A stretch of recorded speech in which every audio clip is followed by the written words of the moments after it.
Welcome to the Design Imposter Podcast, the show where we explore the enigmatic world of imposter syndrome through the lens of design, community, and empowerment. I'm Monique Jenkins.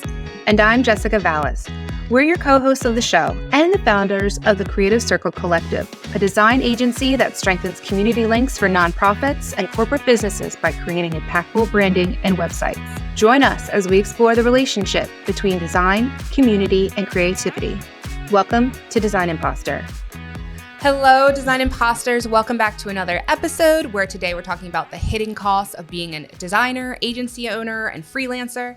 We talk a lot about, going out and starting your own thing and how amazing it is to be your own boss, but being your own boss comes with a cost. And today we're going to talk about all the expenses that come with owning your own agency. This is a resource-packed episode, so grab your pen and paper, jot down some notes, and try not to overspend as we talk about these must-have design resources. Yeah, I'm super excited about this one because I think that there are a ton of unexpected expenses that you get when you're a business owner, things that you don't think about that you naturally get when you work at a corporation. Like Microsoft is something that you get at an organization. You can use Google Drive, of course, but those are things like that. There are expenses that you don't necessarily think about. Pen, paper, printer, all of those things kind of come as a hidden expense. So I'm super excited about this. Yeah, and this is also a good indicator of what your rate should be. Because if you're charging somebody $500, but it costs you $500 for like all these subscriptions, you're undercharging. Yeah. So you definitely want to have a spreadsheet and keep track of everything. Yeah. So the first thing with being a designer and a creative is the software and the tools. Mm-hmm. And obviously there's Adobe. We can get over that. We don't need to discuss it. We know that one. But what are some other project management tools and software that you can expect to use?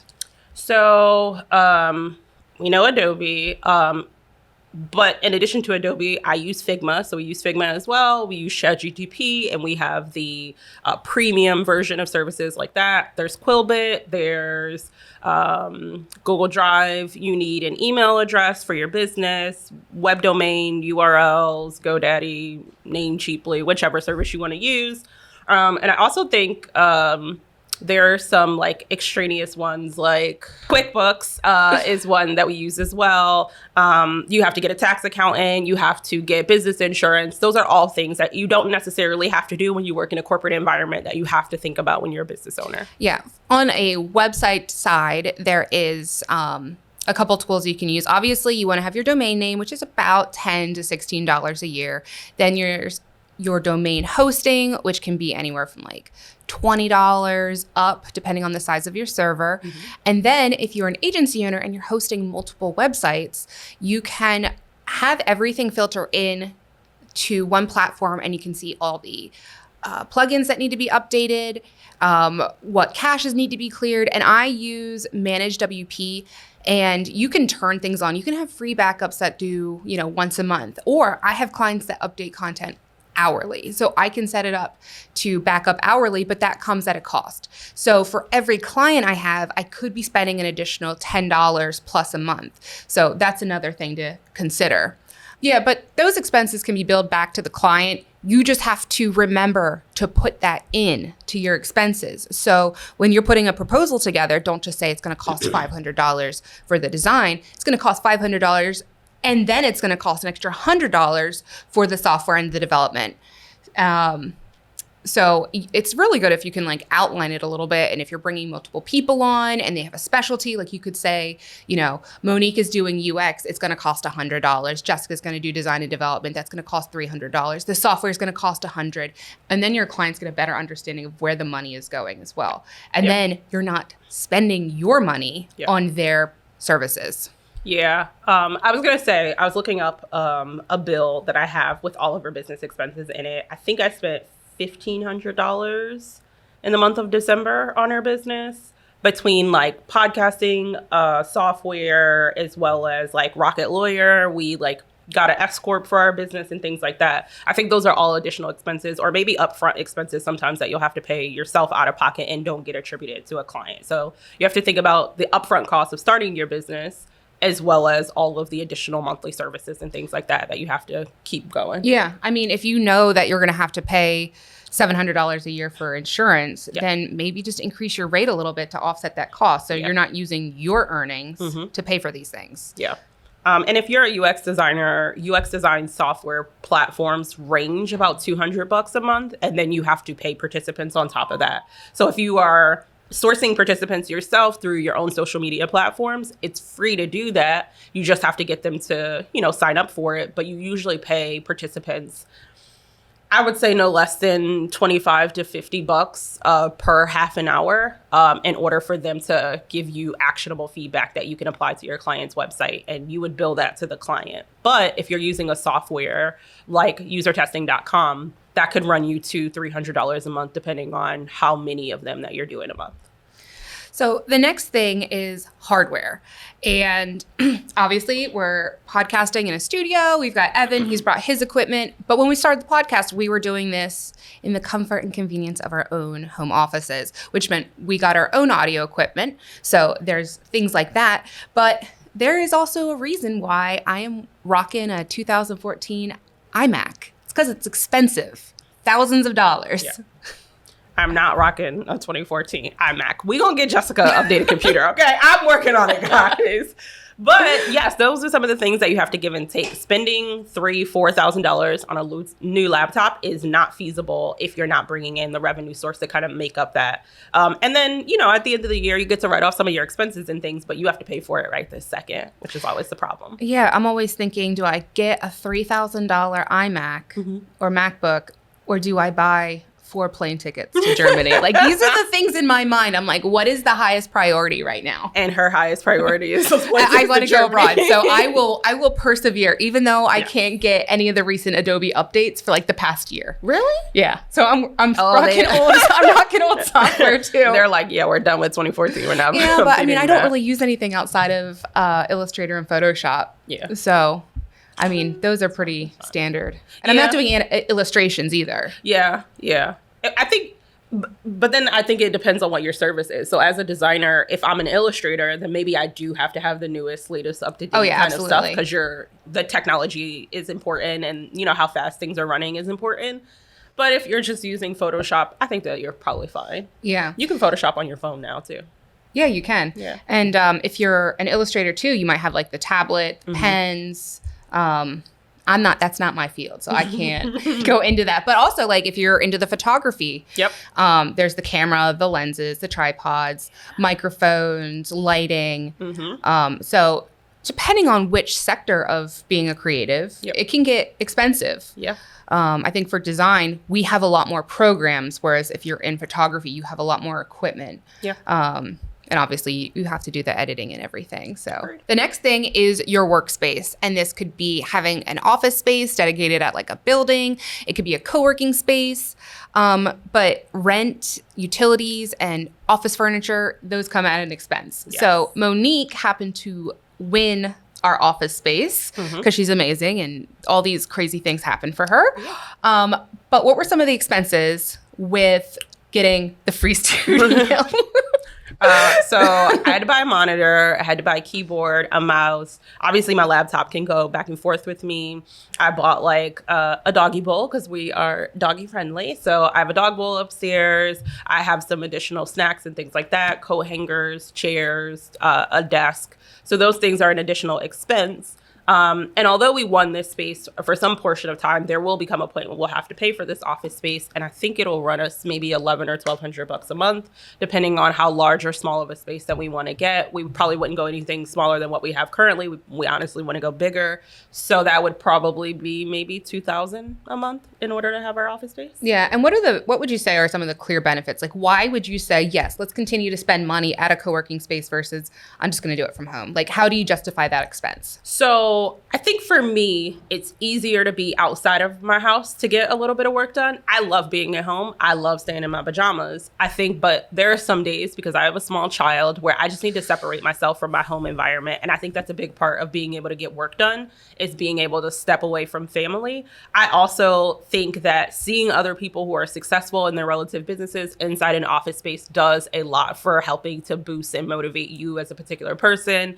inside of our office space, we have free beer. There are like pool tables and a bunch of other nice extracurricular stuff that you can do. We get a free gym membership. There's discounts on foods in the local area. They do seminars. Yep, we do webinars. webinars. We get to use conference spaces for free. So all of those things help to equate to that cost. So even though we'll be paying $2,000 a month potentially for rent, I run monthly events through a bunch of different non-for-profits. So if I don't have to find a space or pay for a space, I can leverage the space that we already have. That's super awesome. And this office space is absolutely incredible and amazing. So it's just easier to do it that way. Yeah. So the other thing I'm thinking is that if you can't put down $400, $1,000, $2,000 for an office space, you can also rent co-working spaces for the day. Yep. A lot of them have like monthly packages where, you know, you can come in 10 times and it's, you know, $100 or something like that. So if you need to get away and out of your office space and you don't want to sit in a Starbucks and do your work, that might be a good idea for you.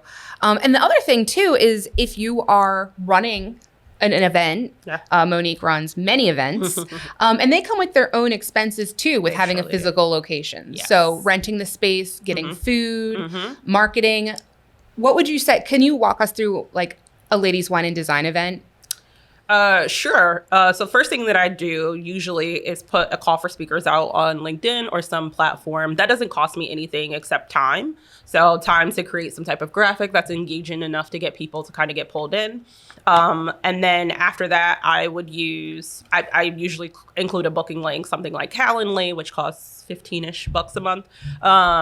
I'd use that platform to do interviews with people. So I will never just like take a speaker and put them on and not know anything about them. So there's some background research and I want to meet them. I want to make sure that we vibe with each other, that we understand, you know, what the event is about, that there are clear and actionable points and steps that the person is going to get outside of that. Then it's writing event description. It is finding a venue, sourcing food from some local space. I always try to use a local place to cater food from. So a small business that maybe needs the additional support or like doesn't get recognized as much. So I'll do that, which is an out-of-pocket expense for me if we're not actually selling tickets that someone can purchase if it's a free event. And then sometimes you have to pay a speaker fee. Some speakers require a fee that could be anywhere from $500 to $2,000, depending on who they are. And then if we're going to get someone who's coming from out of town, there's a hotel expense including in that, as well as meals, transportation to and from the venue location. So those are all things that you have to take into consideration when I'm hosting an event. When you host an event, are a lot of them like free for members, or is there a fee? And how much does that fee offset some of the expenses for you? So I will try as much as humanly possible to make all of our events free. I think that there's a barrier to entry when you have to pay a specific amount of money to come to an event. Now, if I am going to have a speaker who requests a $2,000 speaking fee, then I need a way to offset that cost in some way. I try generally not to make events more than maybe $30 or $40, usually on the like $10, $15 side, which I think is a little bit more reasonable. And whenever I do that, I always sponsor 2 or 3 tickets for students who might not have the ability to pay the fee to come to the event, but who we know are valuable contributors to the event. So I'll do something like that. Absolutely. And talking about vetting your speakers real quick, obviously software we didn't talk about was Zoom. You can obviously get the free version, but then you are limited to 40 minutes. And if you're having these very long conversations with clients, it's not a good look when you're like, let me send you that link again. Yep. Because you get cut off. Yeah. And with the calls, we have started transcribing. Yes. Which is an additional fee. Yes. But it is really great when you can take the transcription, put it in the chat GPT, and then you have a summary and action items. Yes. And so these tools do make work more efficient. Yep. Are they necessary? Not all the time. They're necessary for our time and sanity. Yeah. Is what they're necessary for. But it really just depends. Because like even if you get Zoom and you get the cheapest plan that they offer, I think it's only like $15-ish a month. But if, like me, host a lot of events, I need the one that provides me with the ability to do webinars, which is $50-ish a month. So the one where you just have like the chat isn't sufficient for what I need it to be. The webinar is a lot more sufficient for like what I'm actually looking for. So it depends on what you're doing. If it's just client meetings, I see the cheaper option. for me, if I want to host an event with 150 people or 300 people, there's a tier classification on Zoom. So if you have 100 people, it's one price, 200, it's another price, 300, it's another price. And it can get really pricey very quickly. The next thing we want to talk about is professional memberships and associations. So when you're first starting out, obviously you want to break into your local market and the surrounding areas. So one thing you can do is join your local chamber of commerce. That costs money. There's also local networking groups. That costs money. When I first started, I joined BNI, Business Networking International, and that was like $600 a year. Wow. I was only a member of it for a year, but I did recoup that money and more from that group. Yeah. I pretty much made websites and logos for everybody in the group, wasn't getting referrals, and then left. Yeah. And then the Chamber of Commerce, I guess it really just depends on where you are. I was in a town where it was very tight knit. I was a newcomer. Everybody who went to the networking events for the chamber knew each other. They only wanted to talk to their partners and their friends. So going in as a newbie and trying to network was very difficult. So I did that for a year, didn't renew because I was like, I'm just not making traction with these lifers from this town. Yeah. Yeah. And I will say Chamber of Commerce, there are drastically different fees. So I just looked, and one part of our community, I think it was like $375 for the year. And then there's another sector of our community that I think is a little bit smaller, and it was like $125 for the year, plus an application fee, which could be $35 to $50. Oh, yeah. So you have to think about all of those expenses and kind of what you get out of those specific things. But there are other things, like I'm on the board of, or was on the board of AIGA Baltimore. There's a fee for services like that. It's cheaper when you're a student, so it's $50.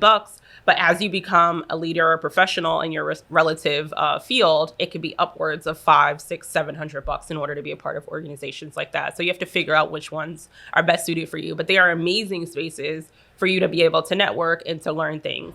And I think you have to do your due diligence about what you actually get from these memberships and services. So paying $500 a year, I want to make sure that the membership that I have actually nets me at least $500 a year, if not more, in what I'm doing, because they do host free events or paid events that you can go to. Yeah, I was you messaged me the other night and you're like, yep, I just got asked to be a speaker again. I was like, what are you doing? You're like, I'm going to events. I was like, okay, let me go online and look.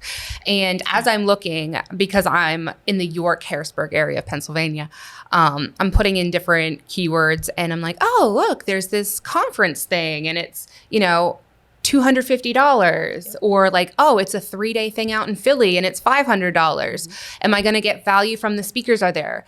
Am I going to get value from the networking opportunities? And are people going to want to collaborate? I feel like when Monique goes out, she just meets everybody. She gives everybody's number. They stay in touch like they're besties, even though they just met the other night. And all of a sudden, they're an automatic resource. She is better at this than I am. So I don't do anything. I don't know what I'm doing. She's got the better personality. I do not have the better personality. I'm a person who likes to stay in my house and eat Cheetos and watch Netflix. And people just like me. I don't know what they were thinking. It's just what it is. I'm sorry. The next thing as an expense is just insurance. You got to get it done. The last thing you want to do is get sued. Yeah. Or God forbid your house catches fire or there's a flood or something happens to your equipment and you're like, oh, shoot, I only ever kept things on an external hard drive and that crashed, which is important to have the cloud and various ways to back up your work, which again costs money. Yep. Like the cloud costs like $10 a month, an external hard drive.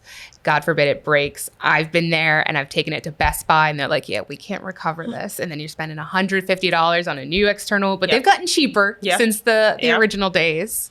Yeah, but even still, like in getting your business insurance, if you're working with clients, you have access to their proprietary information, which means that you are legally responsible for sheltering the information that they're providing to you because it potentially is proprietary. So when you're thinking about your business insurance, you also need to think about the idea or eventuality of potentially being sued by someone, and just not by a client because you leaked their proprietary technology, also, as a speaker or as a person who gets speakers, you have to get a policy for the venue spaces that you occupy, because there's, a general liability policy, because there's a potential that someone comes in as an attendee, they fall, twist their ankle, and they sue you because potentially they don't have health insurance or for some other reason for their medical expenses, and you have to cover that. Or one of your guests is a little rough, and then the venue comes after you. So, I mean, there's a lot of different potential, but I think if you're first starting out, the biggest one is just going to be to protect yourselves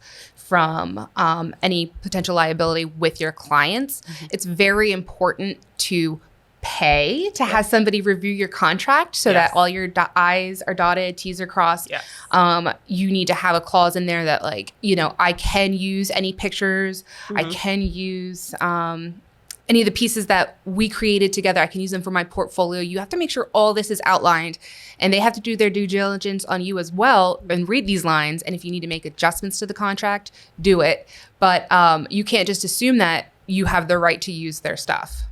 Yeah, I think that you have to think about that. I certainly make sure that you have to make sure that you have an attorney who can review all of your work, or that you do your due diligence yourself. It's not feasible to get an attorney before you have even started your business and don't have any revenue to kind of deal with that specific situation. But you have to figure out, what's the best path. Is there a space where you're potentially going to be sued over the course of the next however many months? And then think about like how you can actually, do whatever you have to do. I think there are templates out there that you can use. Yeah, I was going to say, I think AIGA actually has some basic templates for designers. And honestly, run it through ChatGPT as well. Like if you say, I want a clause that says, if I take photographs, I have the right to use them. Or if during the course of this project, you hire a photographer, I can use those photographs in my portfolio. And then just give it a prompt, add it in there. It does give it a disclaimer though. They're like, we are not a law source. So double check what you're working on. Exactly. But you also have to sign a lot of contracts as a business owner, sign for your for your office space. You sign, liability. If someone comes in here and destroys their property, you as your business owner are responsible for the things that people break inside of the space that you occupy.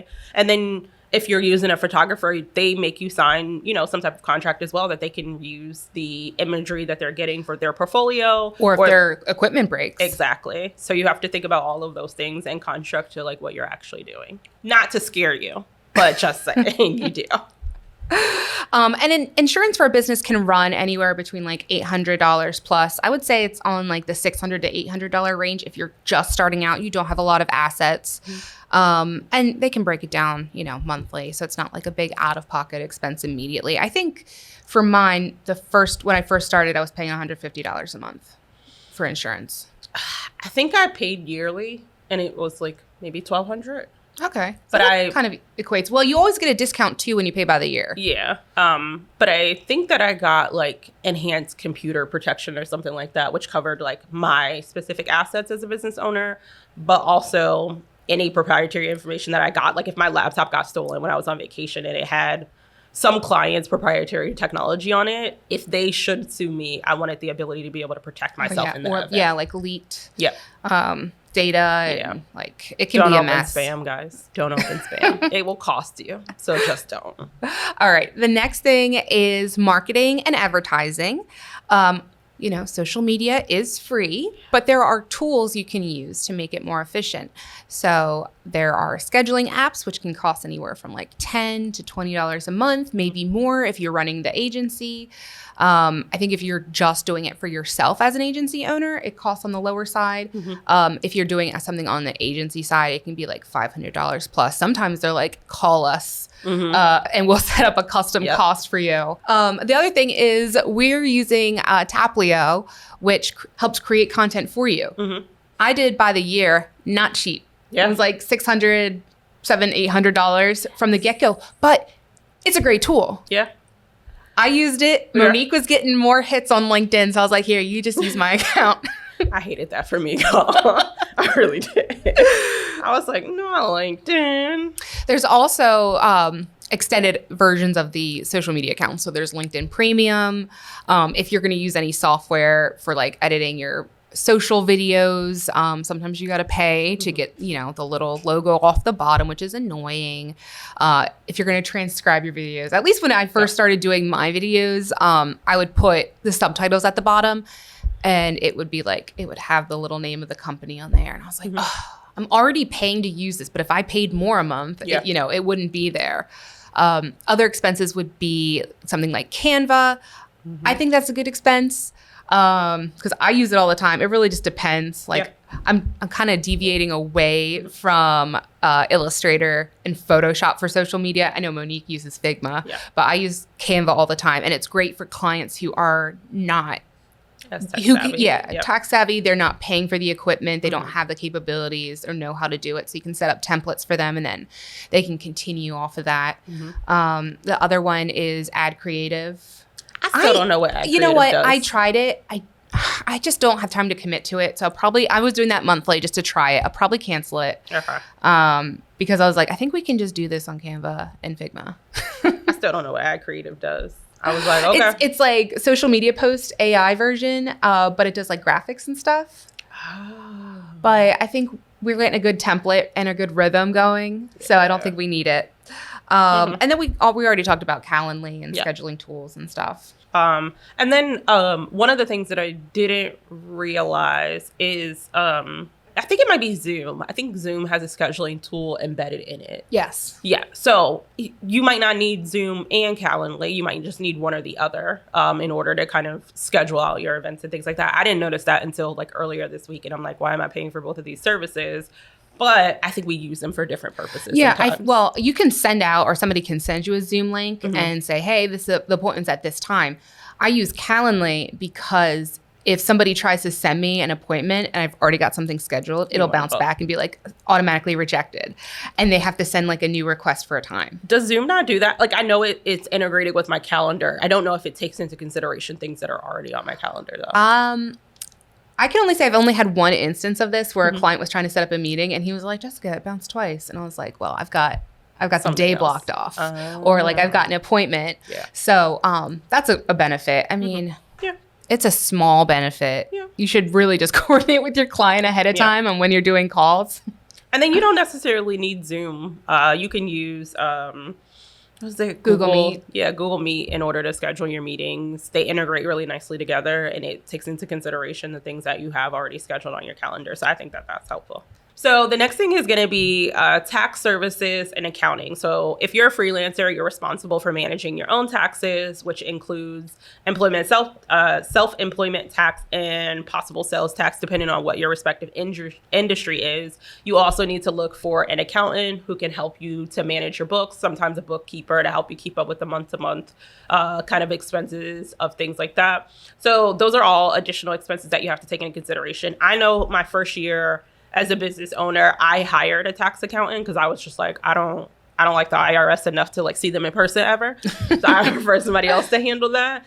And I think it cost me $3,500 a year that first year. Yeah. And then my accountant services have gone up. So I think it's $6,000. I will say I absolutely think she's worth it. I think that her service was outstanding. I'm a person who will pay for like the quality of the people that I'm working with. I like them and I want to use them. So I will do that. But I definitely think that there are spaces where you can reduce that cost by working with someone who potentially, doesn't charge that price point and is probably just as effective. But I like her and I will be sticking with that. Listen, if you're paying somebody $600 or $6,000 a year to do your finances, you better be getting $6,000 back in refunds. Yeah. You can write it off too. You can write it off. Yeah, I know. But you're still like, ooh. $6,000 and they want that money. But you don't break these payments. It hurt. I'm not going to lie to you. It certainly hurt. However, when I think back on the experience, I think of it as like I'm going to say Walmart Target situation. I go to Target more for the experience of being inside of the store, even though the price point is a little bit higher. Walmart is a little bit lower, and the way that their store is set up, the way that their, customer service kind of reps handle you is a little bit different than I think the experience you get at a different organization. Yeah. But the same as bread. You could buy bread in 2 different stores. One of them can cost you $10 a loaf. The other one could cost you $3. It's just about, what the experience or the ingredients or the quality of that thing is. And I'm willing to pay for that quality. Yeah, I would say, and this is not a bash on by any means, I would say like H&R Block is probably like the Walmart in this situation. Yeah. You know what you're going to get when you walk in there. I think the services are definitely more affordable. Yeah. It would be a big benefit, though, to have a bookkeeper and have everything organized or to just, focus on that. But that's, time, money. Yeah. Regardless, you are going to need to spend money to get your finances sorted. Yeah. Now, bookkeeping, you can do yourself. It's just about you being diligent and going in every month and making sure you classify those expenses. I am not that diligent. Although I am in my personal finance, I'm definitely not in my business finance. And I think that the way that sometimes they classify things are probably different than the way that I would classify them in order to help you out with those things. But like a thing that I didn't know is that I could write off a portion of my house because I have a home office. Even though we have this physical space, I also have a room that I dedicate to a home office. So I could write off that. I can write off the expenses of the mileage as I'm going back and forth to the office. I can write off the parking tickets that I get as a result of being in the, like, there are so many like little things that I didn't really consider before I had the tax account. Yeah, don't forget about your electricity bill, your cell phone bill, internet, heating, or gas, whatever, water. Like these are all write-offs that you can do. So sometimes, especially if you're for that first year and maybe things are a little tight, it does benefit you to have somebody walk you through and be like, did you know you could deduct this? Yeah. And you're like, oh shoot, no. Yeah, 100%. I think, depending on what your business is, you can write off a lot of things. And I think that the tax accountant, at least for me, was really sufficient in doing that. But I could see going back to my first year that I probably would have used something like a TurboTax in order to do it because they have a business sector. And if they're already doing your personal taxes or you're utilizing their services for that thing, it was just easy for them to be able to do both. Yeah. So the next part of this is continuing education. And that could be in the form of taking courses, attending webinars, going to conferences, and then things such as travel expenses and everything that comes with it. Yeah.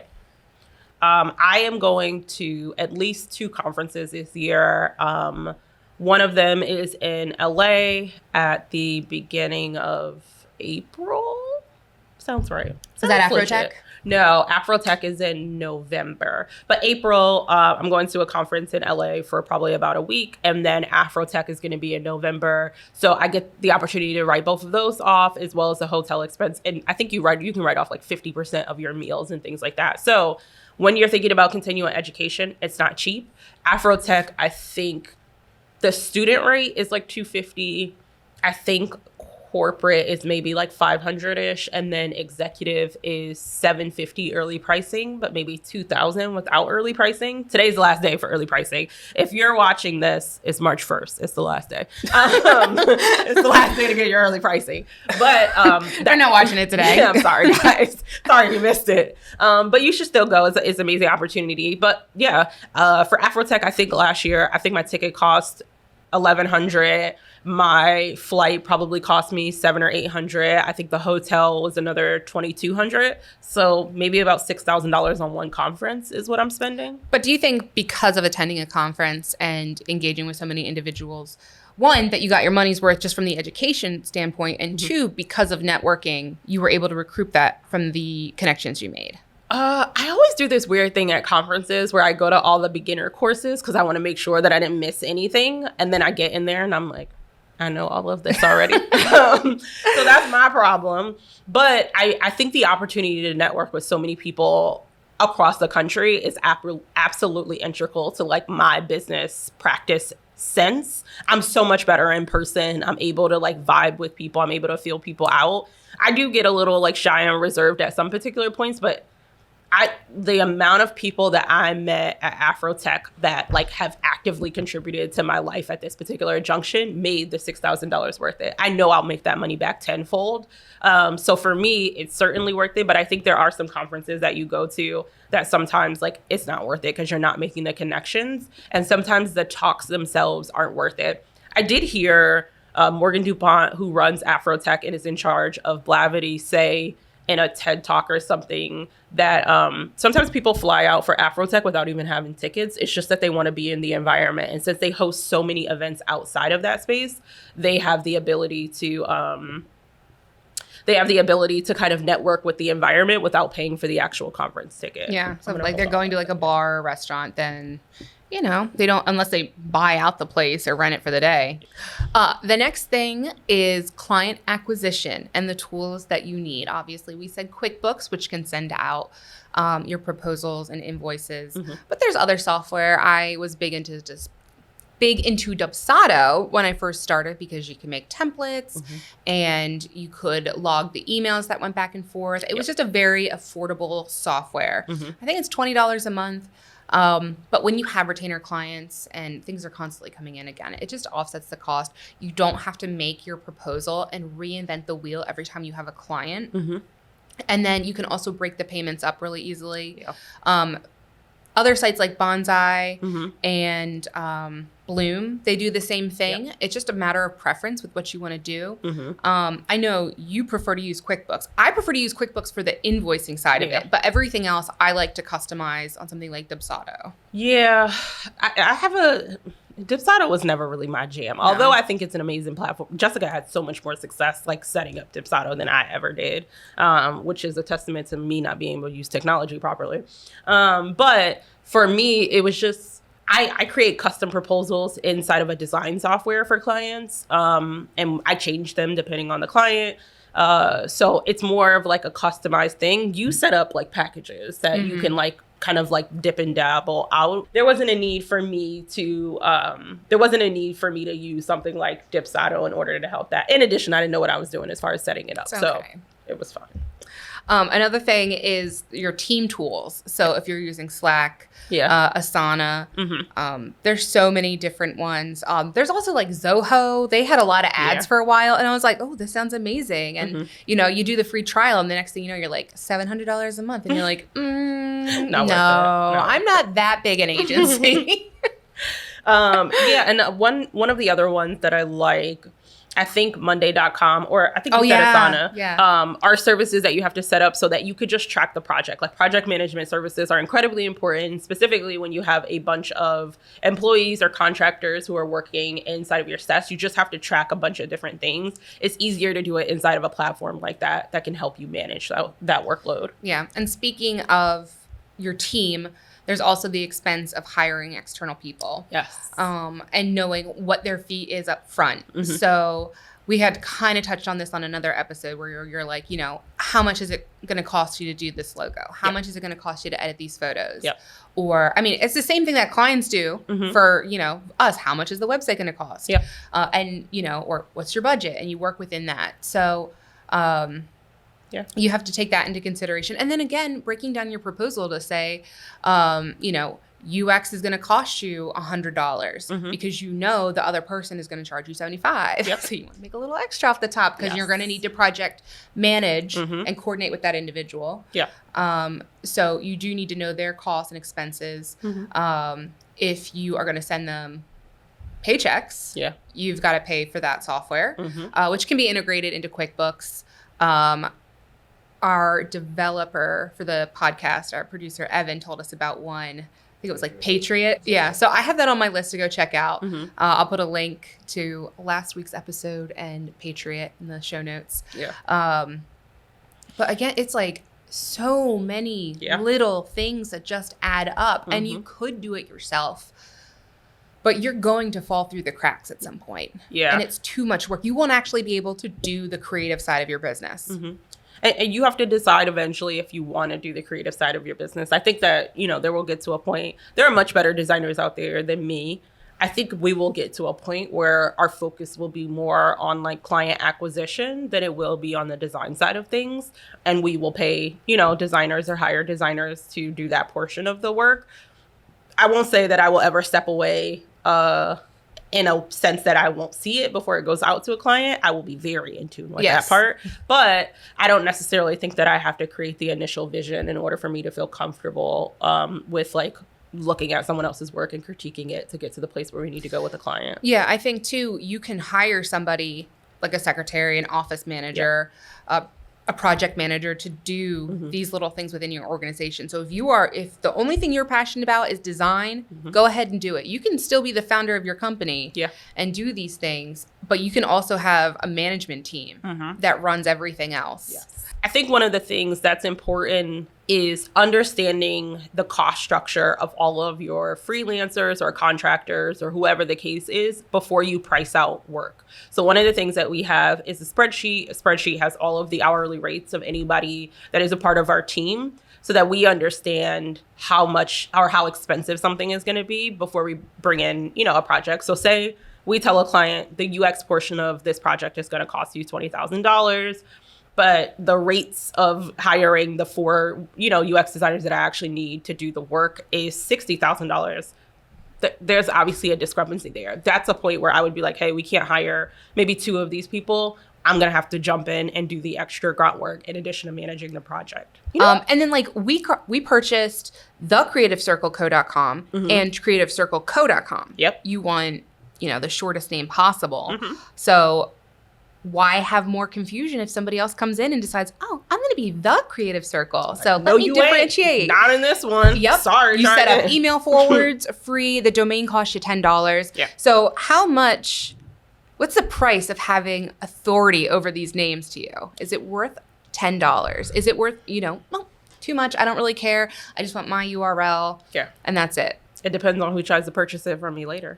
That's how much it costs. Because I've had a friend who purchased a URL. Some big company wanted to buy it later. And I think they paid her $50,000 to get it. So I was redesigning the Seven Valleys Borough website. That's sevenvalleysborough.com. I went online and sevenvalleysborough.org was available. You bet I bought that one. You had to come back to me if you wanted this later.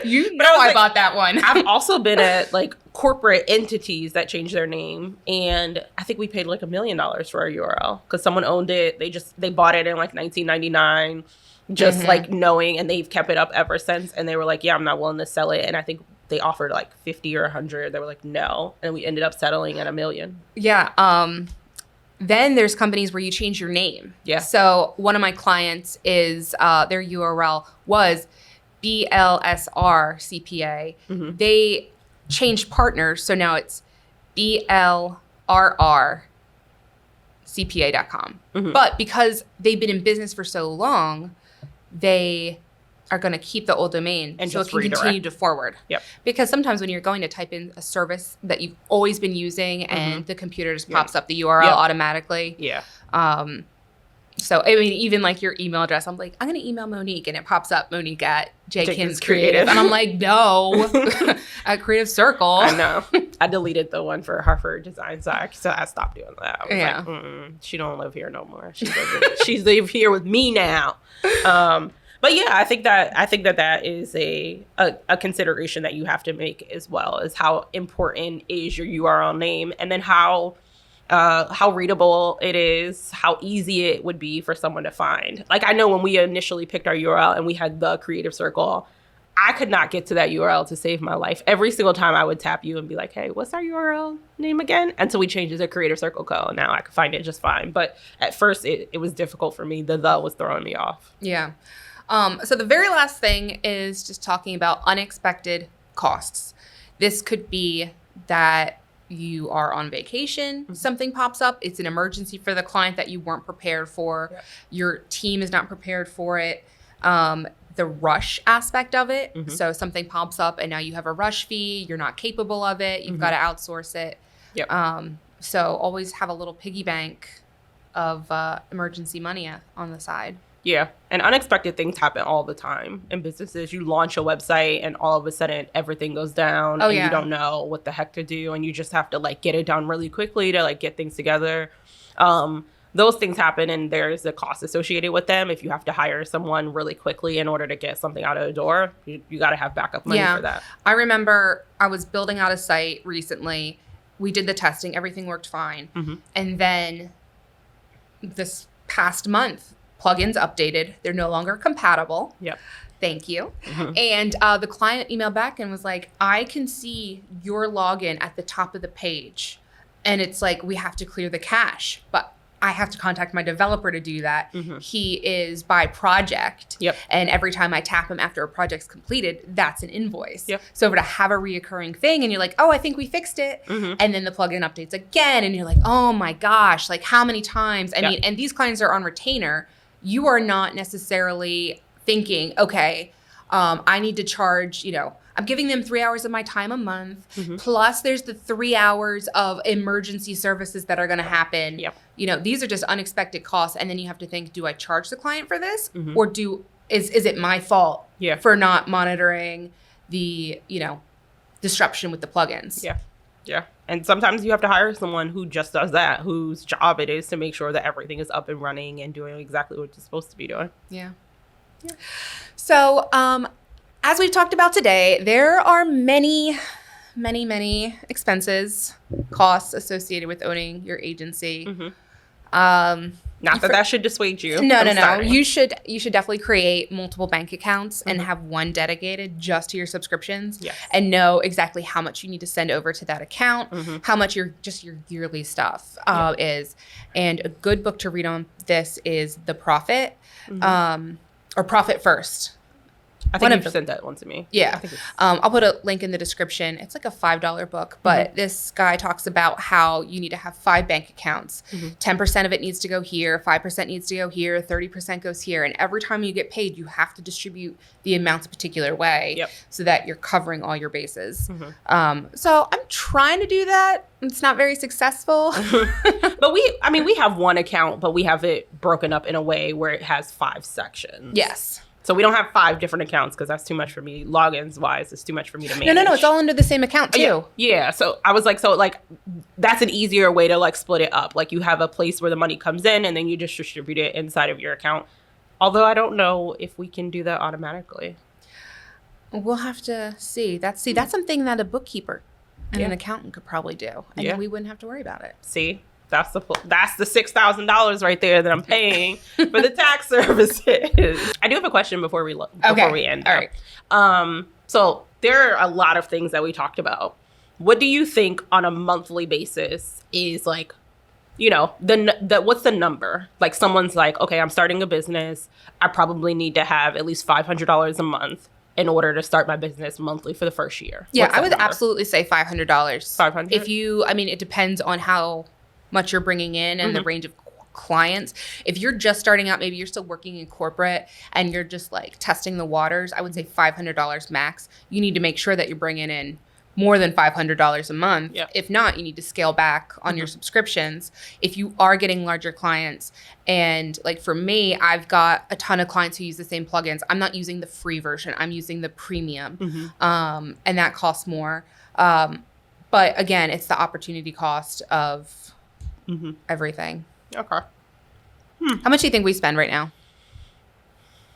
Since in December. Well, not considering all of the startup fees. Probably closer to $700, $800. Yeah, I could see that. Yeah, I think $700 or $800. We do usually buy 1 year subscriptions once a month, so maybe closer to 14. I don't know. Probably. I will say I do think it's helpful sometimes. Catch them on Black Friday. But I do think it's helpful sometimes to just pay it out for the year. I'm like, I just don't need another thing hitting my bank account. I'd rather just give them $300 or $400 right now and just be done with it. Yeah, and then just put a reminder in your phone or on your calendar that, hey, this expense comes up. You let your bookkeeper know. And so owning an agency is not just, oh, my client paid me $500 and now $500 goes into my bank account. It is not how it works. No. It will all catch up to you in the end. So price your work appropriately to cover all these expenses. And if you have any helpful programs that you use, please shoot them over to us so we can try them and recommend them to future listeners. Thank you so much for joining us today. Until next time. See you guys. As we conclude another episode of the Design Imposter Podcast, remember, self-doubt may be a universal experience, but it should never define your worth or potential. Embrace the power of your creativity, trust in your abilities, and continue creating fearlessly. You belong in this space, and your contributions are invaluable to your community and those around you. Thank you for being a part of the Design Imposter community, and don't forget to subscribe and follow us on Instagram and Facebook, and leave a review to help other imposters find us. Until our next episode, keep those headphones ready.